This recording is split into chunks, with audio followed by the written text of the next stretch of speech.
Ufa! Tudo bem? Chegamos. Gente, E aí, tudo bem, Felipe, Patrícia, Paola? Muito bem. Tudo bem.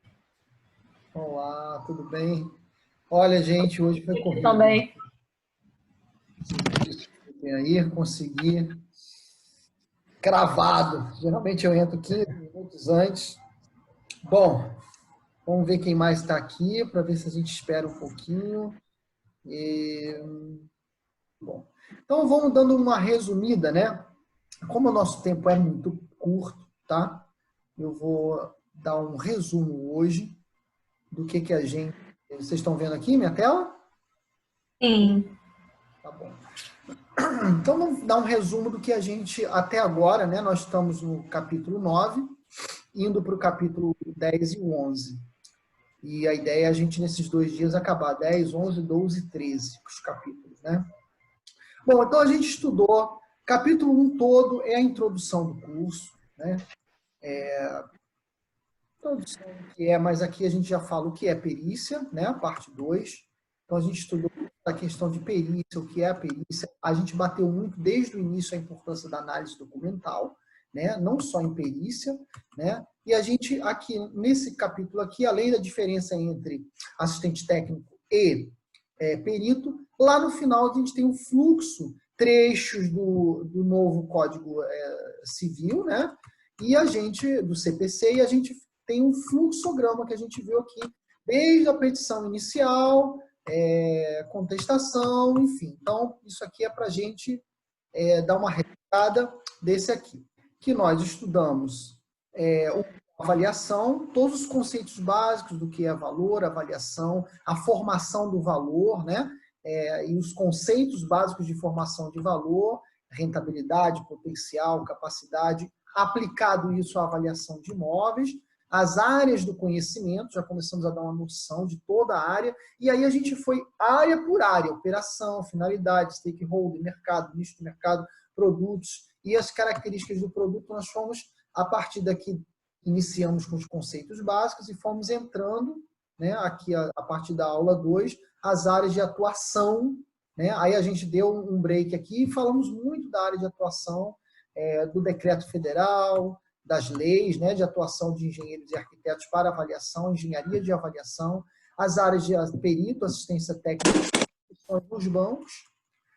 Então tem uma série de materiais aqui, de links para entrar tanto no tribunal quanto nos bancos públicos, falamos das licitações, falamos do SICAF, da inscrição no SICAF, né, da Caixa Econômica, do Banco do Brasil, demos esse exemplo desse edital que está em aberto, né, e falamos da importância do network, né, e a partir daqui a gente já vai para o próximo módulo, que é o 3, de elaboração de um laudo. Então, como elaborar o laudo? Desde a análise documental, depois de vistoria, algumas dicas que nós demos, né? De como tirar fotos, os principais documentos a analisar.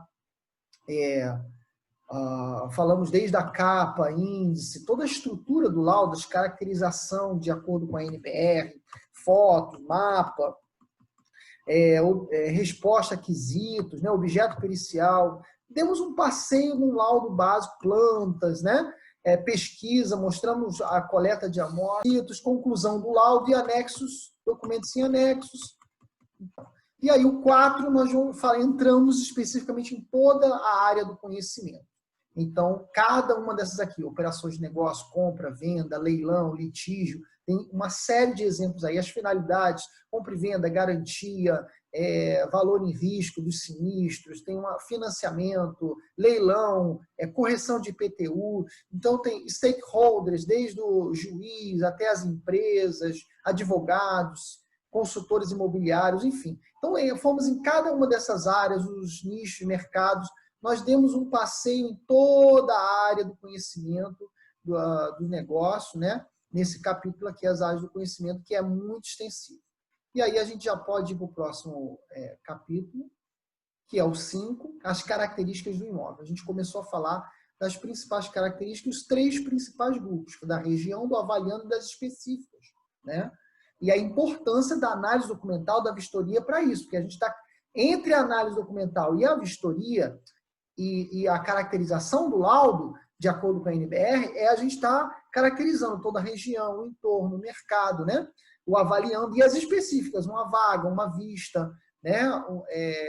E aí a gente falou especificamente dos fatores específicos, mutáveis, imutáveis, tudo de acordo com a NBR, né? As caracterizações da NBR. Falamos bastante aí das características, né? E aí vem as variáveis. O capítulo 6, esse foi o capítulo 5. No capítulo 6, as variáveis, falamos principalmente os tipos de variáveis, né? Dependentes e independentes, as quantitativas, qualitativas. Começamos a falar de códigos alocados, proxy dicotômicas. Então, a gente deu aqui uma breve resumo, né, com esse quadrinho aí, das tipologias. Já é o início, né, de código alocado, como montar um código alocado que depende da sua variável, que é as suas características principais que viraram variáveis, para depois a gente quantificar. Falando de tabelas, as tabelas existentes, e como aplicar em cada tipo, né, uma hora usando avaliações de custos ou avaliações de mercado ou avaliação, e como usar as tabelas, que a gente já deu uma prévia e hoje a gente vai entrar a fundo nessa Ross-Heidick aqui, que é a de depreciação, fator depreciação, que ele cruza idade com estado de conservação. Hoje a gente vai aprender com um dos exemplos, e a gente usa tanto em tratamento de fator quanto em regressão. Então, falamos da lei da planta de valores, que a gente já aprendeu a utilizar, e falamos também que a cartilha, eu não coloquei aqui, mas tem a cartilha de correção da prefeitura do IPTU. Tá? E aí, agora a gente foi para a inferência estatística, que é o capítulo 7, as noções básicas de inferência estatística. Já começamos o que é inferências principais, pontos da inferência, além de amostragem, que é a amostragem, como a coleta das amostras, seleção progressiva e seleção regressiva, que uma se aplica ao tratamento de fator, a outra se aplica à inferência estatística. Falamos da importância da análise documental para identificar, né, filtrar desde o início, e começamos com a variância, desvio padrão, as noções básicas, limites de confiabilidade, né? A equação da reta, né? Falamos de outliers. Boa noite, Luiz, seja bem-vindo. A gente está dando um resumão, tá? A gente está dando um resumão aqui de tudo que a gente estudou até agora. Eu já estou no capítulo 7. Passamos por 1, 2, 3, 4, 5, 6 e 7. Estamos chegando já no 9.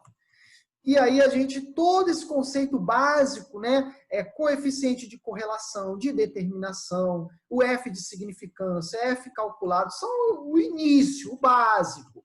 Amanhã a gente vai começar a ver mais, porque quando falar na inferência e na regressão, mas você já tem uma noção básica para não ficar no cru, né?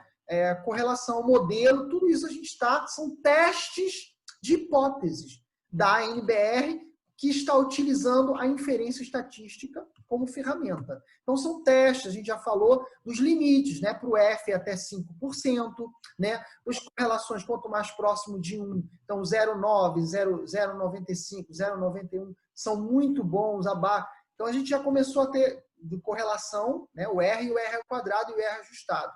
Então, a gente já começou a falar um pouco dessas noções básicas, o que é um outlier, né? Que está fora dos limites, grau de fundamentação e de precisão, que são outras maneiras de delimitar a qualidade, melhorar a qualidade da minha amostragem, né? E a gente já viu e que para cada metodologia a NBR dá quadros diferentes que a gente já está vendo. Tratamento de fator. Daqui a pouco, quando a gente for para a regressão, é um outro quadro para qualificar o laudo de grau de fundamentação e grau de precisão. Então, já vimos, olha quanta coisa nós já vimos, é muito material. Como se utilizar da ferramenta do Excel, de análise da inferência estatística, e o resumão. Então, esse foi a noção básica da inferência estatística. No capítulo 8, nós já demos uma geral do método comparativo direto de dados de mercado. Nós falamos que esse método, falamos dos outros métodos, né, principais, né, mas falamos que esse é o principal, é a mãe e o pai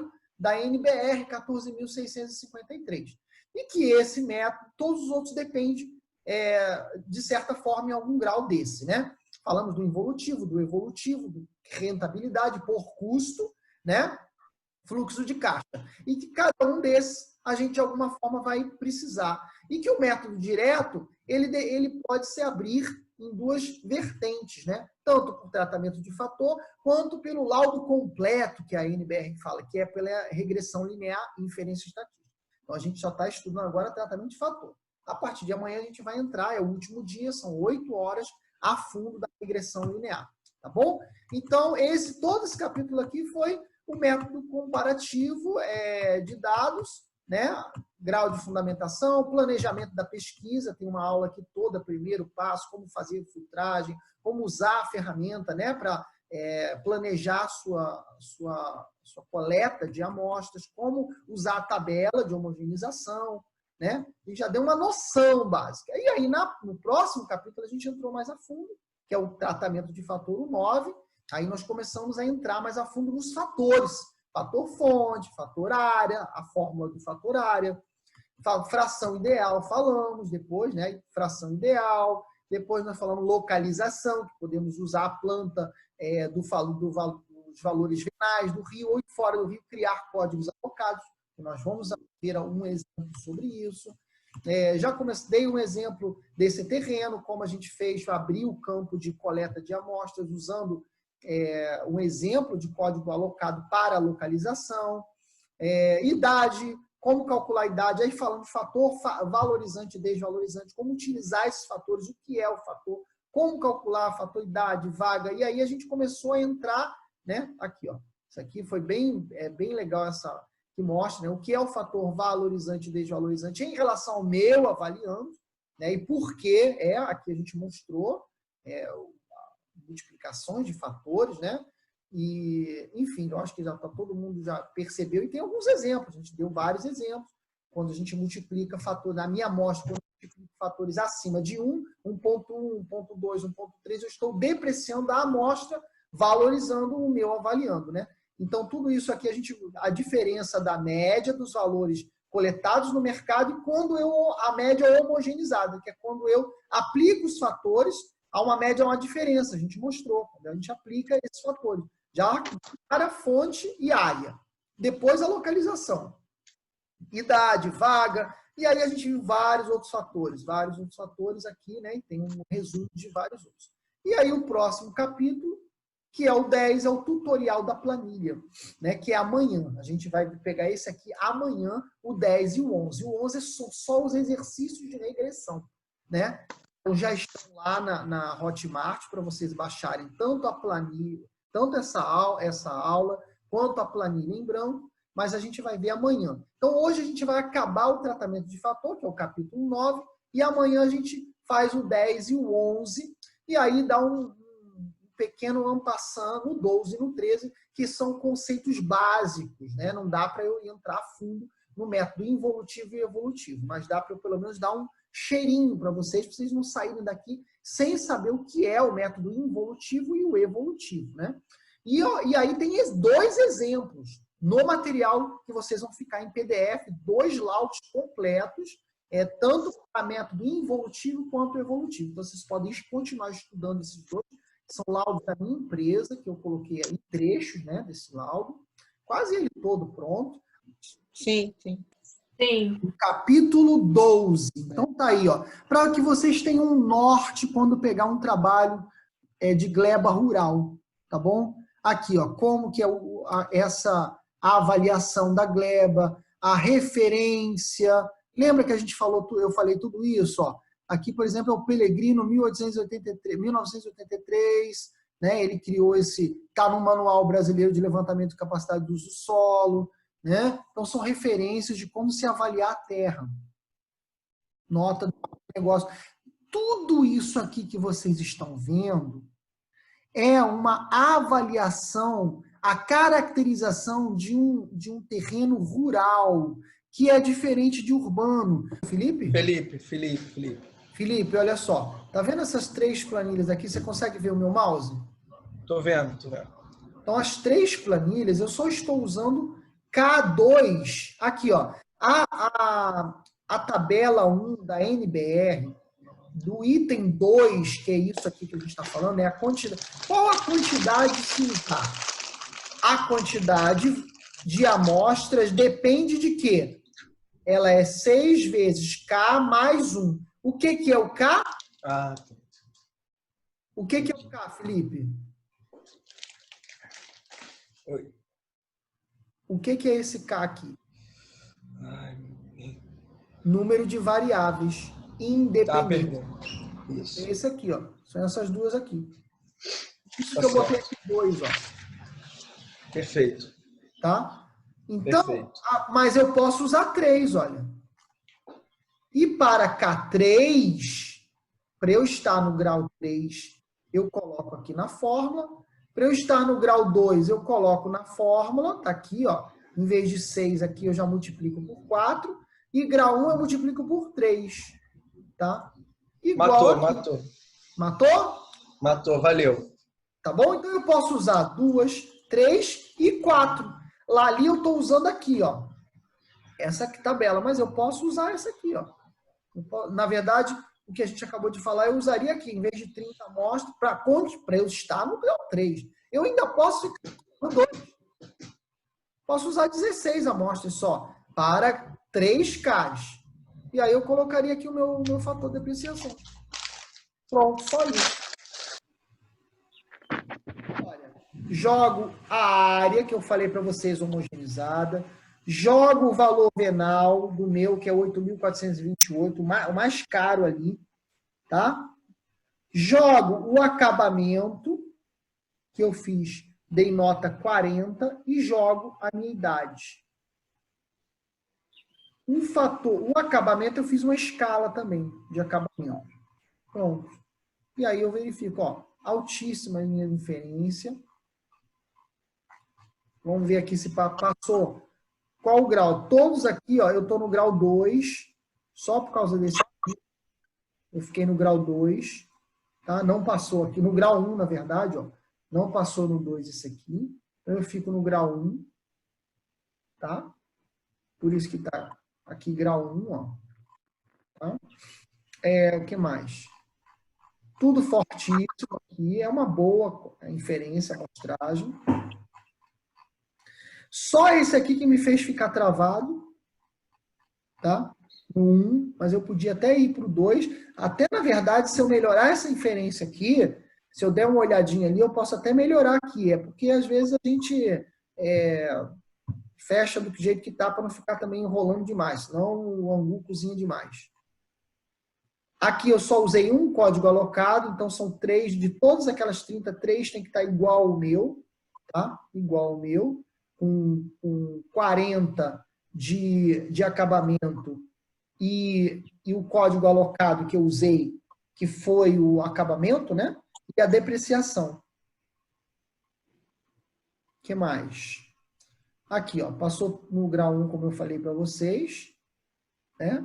Grau de fundamentação 1. Porque eu fiquei, esse aqui barrou, o 1, e o F de significância. Esse é o bicaudal. Agora o F de significância ficou no 1, olha lá, está colado no 0, então também é grau 3 aqui. Então mostra que o modelo é muito bom. Aí a tendência de uma reta, normalidade, teste da normalidade, o gráfico está tudo dentro do intervalo de mais 2, menos 2, tá? Não tem outliers. Homocedaticidade e autocorrelação não tem, a nuvem espalhadinha, aleatoriamente, bonito. Multicolinearidade, só tem uma aqui que passou 3%. Ó, E aí, olha aqui o exemplo que eu falei para vocês quando eu extrapolo uma bem pouquinho. Olha aqui como é que a gente escreve. Ó. Acabou. E aí eu fico no grau 2 ou 1, né? Porque eu extrapolei. Aqui, ó, nenhum influenciante, todos abaixo de 40%, nenhum ponto influenciante e nenhum outlier, né? E aí, fechei aqui, passei todos os cálculos do intervalo de confiabilidade, vou escolher o menor.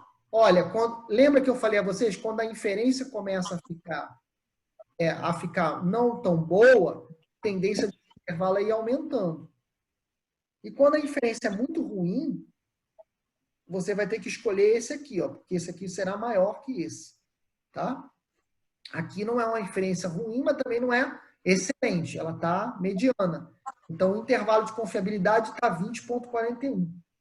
Então, meu grau de precisão ainda é 3. Beleza. Muito bem. E aí, eu fechei o meu metro quadrado R$21.000. Ou seja, R$21.000 vezes os 573 dá os 12 milhões. Então, fechei em 12 milhões e meio. 12 milhões 465. 12 milhões e meio. Conceito básico, tá? É projeto hipotético, tá? Ainda está em fase, pode estar em fase de projeto, pode estar em fase de outorga, pode estar em fase de início de execução, ou finalizando ou início de operação. Mas aqui, a avaliação para pré-análise, tempo aqui que eu estou falando. Às vezes, esse gap da compra até o início da construção pode levar 3 anos. Às vezes, aqui, da incorporação até a entrega, pode levar mais 3 anos e meio. Então, da compra até aqui a entrega, pode levar 6 anos pelo tempo. Então, aqui você tem só valor de terreno. À medida que você aprova o projeto, licença de obra, e incorpora, aqui a tendência do valor já subiu, agregou. É um terreno com um projeto aprovado, e é um terreno com um projeto aprovado, mas já está tudo incorporando.